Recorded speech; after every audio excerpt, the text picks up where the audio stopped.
इस वक्त अयोध्या के राम मंदिर चढ़ावा चोरी मामले में आपको बता दें कि जांच का सबसे बड़ा अपडेट सामने आ गया है, जहां महीनों की पड़ताल के बाद अब एसआईटी ने अपनी फाइनल रिपोर्ट श्री राम जन्मभूमि तीर्थ क्षेत्र ट्रस्ट को सौंप दी है। जी हां, रिपोर्ट को लेकर अब कई सवालों के जवाब भी सामने आने लगे हैं। वहीं मीडिया रिपोर्ट्स के मुताबिक आपको बता दें कि जांच रिपोर्ट में ट्रस्ट के पूर्व महासचिव चंपत राय और सदस्य अनिल मिश्रा का नाम शामिल नहीं है, जिसके बाद उन्हें क्लीन चिट मिलने की चर्चा तेज हो गई। और हालांकि आपको बता दें कि दोनों पहले ही अपने पदों से इस्तीफा दे चुके थे और वहीं एसआईटी की जांच के आधार पर 7 आरोपियों के खिलाफ कार्रवाई का रास्ता भी साफ हो गया है। और वहीं जांच में आरोपियों पर चढ़ावे में आए रुपयों की चोरी के आरोप लगे हैं और कुछ आरोपियों ने इसे स्वीकार भी किया है।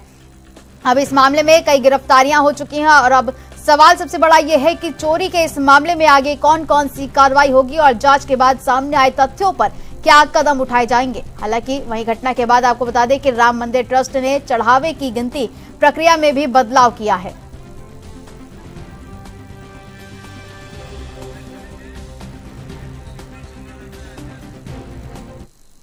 और इस खबर पर ज्यादा जानकारी के लिए अयोध्या से संवाददाता राजीव सिब्बल जी जुड़ के। राजीव जी, देखिए जिस तरीके से अयोध्या राम मंदिर जो ट्रस्ट मामला निकलकर सामने आया था, इसमें जो बड़ी चोरी हुई थी, कहीं ना कहीं आस्था के साथ ये खिलवाड़ हुआ था, उसमें चंपत राय और अनिल मिश्रा का नाम भी कहीं ना कहीं सामने आया था। लेकिन अब जो है ये कार्रवाई हुई उसके बाद कहीं ना कहीं अब इनका कहीं पर भी नाम नहीं आ रहा है, तो ऐसे में अटकलें लगाई जा रही है कि आखिर इनका नाम शामिल क्यों नहीं है इसमें। जी हाँ, अगर हम बात करें अयोध्या के राम मंदिर चढ़ावा चोरी मामले में जो जांच चल रही थी, उसमें सबसे बड़ा अपडेट ये आ गया है कि महीनों की पड़ताल के बाद एसआईटी ने अपनी फाइनल रिपोर्ट श्री राम जन्मभूमि ट्रस्ट को सौंप दी है। और रिपोर्ट को लेकर अब कई सवाल भी सामने खड़े हो गए हैं, क्योंकि उसमें चंपत राय और अनिल मिश्रा का नाम जो है वो नहीं है रिपोर्ट में। इसको लेके भी जो है कयास लगाए जा रहे हैं कि इनका नाम क्यों नहीं है, क्योंकि ये दोषी क्यों नहीं है या इनको क्लीन चिट क्यों दी गई। ये भी एक सवाल जो है राम मंदिर ट्रस्ट से जो है पूछे जाएंगे। और उसके साथ साथ जो है अगर हम बात करें एसआईटी ने अपनी जो ये रिपोर्ट सौंपी है, इसको लेके अब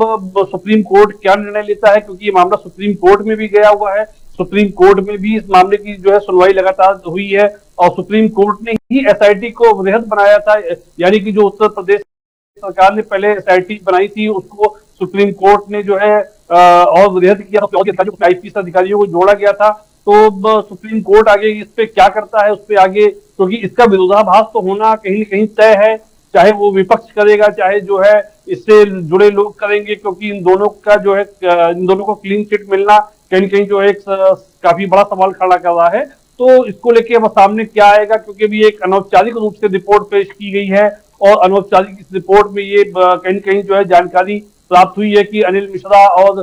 चंपत राय को इसमें क्लीन चिट दी गई है, उनको कहीं भी दोषी नहीं माना गया है। तो इसको लेके एसआईटी ने अपनी रिपोर्ट कैसे बनाई, उनको दोषी क्यों नहीं माना गया, क्योंकि एक तरफ जो है 8 आरोपी जो है वो जेल में बंद हैं और एसआईटी ने अपनी रिपोर्ट में ये भी एक खुलासा किया है कि उस रिपोर्ट में जो 8 आरोपी जेल में बंद हैं उनको कहीं कहीं जो है इसमें दोषी माना गया है और उनके ऊपर अब मुकदमा चलाया जाएगा, क्योंकि उनके ऊपर मुकदमा चलाने का रास्ता साफ हो चुका है। और इसको लेके उनके ऊपर मुकदमा चलाने के बाद उनका क्या कहना होगा, जो 8 आरोपी बंद हैं, क्योंकि उनका भी जो है बयान कहीं न कहीं बहुत मायने रखता है। और उसमें चंपत राय हो, चाहे डॉक्टर अनिल मिश्रा हो, चाहे ट्रस्ट से जुड़े जो भी बड़े लोग हों, चाहे वो यहाँ पे हों, चाहे वो दिल्ली से हो, चाहे वो नागपुर से जुड़े लोग हों, उसमें ट्रस्ट से जुड़े लोगों पे जो बयान आएंगे, जो आरोपी बंद हैं उनके बयानों पे भी निर्भर करता है कि उनके बयान, क्योंकि अब उनपे एफआईआर होगी और पुलिस उनपे जो है जो जांच करेगी उनकी, उनसे भी बयान लिए जाएंगे और उनके बयानों में वो लोग क्या बताते हैं, वो लोग उसमें किसको किसका नाम और शामिल करने की बात करते हैं, चाहे वो टिन्नू यादव हो, चाहे वो अनुकल्प मिश्रा हो, और उसके अलावा जो है जो भी उससे जुड़े मेन लोग हैं जेल में जो बंद हैं, उनकी रिपोर्ट जो आनी है या जो उनके बारे में एसआईटी की रिपोर्ट ने जो उनको दोषी पाया है, तो अब पुलिस कहीं न कहीं उनके बयान भी लेगी और उस बयान में ये सामने आएगा कि वो क्या कहते हैं। एसआईटी की रिपोर्ट में जिन लोगों को निर्दोष ठहराया गया है, क्या वो वाकई में आरोपी हैं या वाकई में निर्दोष हैं, ये तो आने वाला समय बताएगा। जी, तो देखिए जिस तरीके से राजीव जी, सबसे बड़ा सवाल ये भी यहाँ पर उठ रहा है कि अगर एसआईटी की जांच जो निकलकर सामने आई है उसमें कहीं ना कहीं लोगों में ये बड़ा सवाल उठ रहा है कि आखिर चंपत राय और अनिल मिश्रा अगर गलत नहीं थे तो उन्होंने अपने पद से इस्तीफा क्यों दे दिया, आखिर उन्हें किस बात का डर सता रहा था। अब देखिए एसआईटी की जांच आई, ठीक है, जांच की पूरी रिपोर्ट आई, उसमें कहीं भी जो है चंपत राय का और अनिल मिश्रा का नाम नहीं है, लेकिन उन्होंने अपने पद से इस्तीफा आखिर क्यों दे दिया।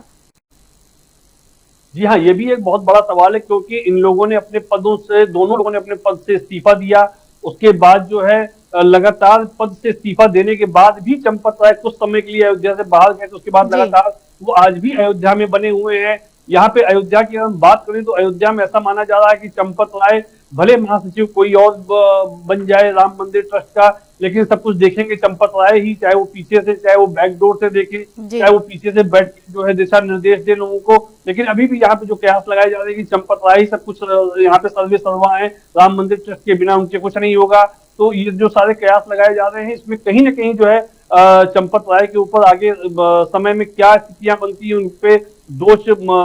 मढ़े जाते हैं या नहीं मढ़े जाते हैं। अनिल मिश्रा की बात करें तो अनिल मिश्रा के ऊपर आगे वो दोषी फिर से साबित होते हैं या नहीं होते हैं, ये तो अब काफी चीजें अब डिपेंड करती हैं। जो 8 जी आरोपी जिनको की जेल में निरुद्ध हैं, जो कि जिनके ऊपर की मुकदमा चलेगा राम मंदिर चढ़ावा चोरी का, तो उनपे भी बहुत कुछ निर्भर करता है कि वो लोग अपनी बयान में किसको किसको शामिल करते हैं, किसके किसके नाम वो लेते हैं और किस किसके बारे में क्या क्या खुलासा करते हैं। ये भी एक बहुत बड़ा जांच का विषय है। जी ठीक है राजीव जी, इस खबर पर ज्यादा जानकारी देने के लिए आपका बहुत बहुत धन्यवाद।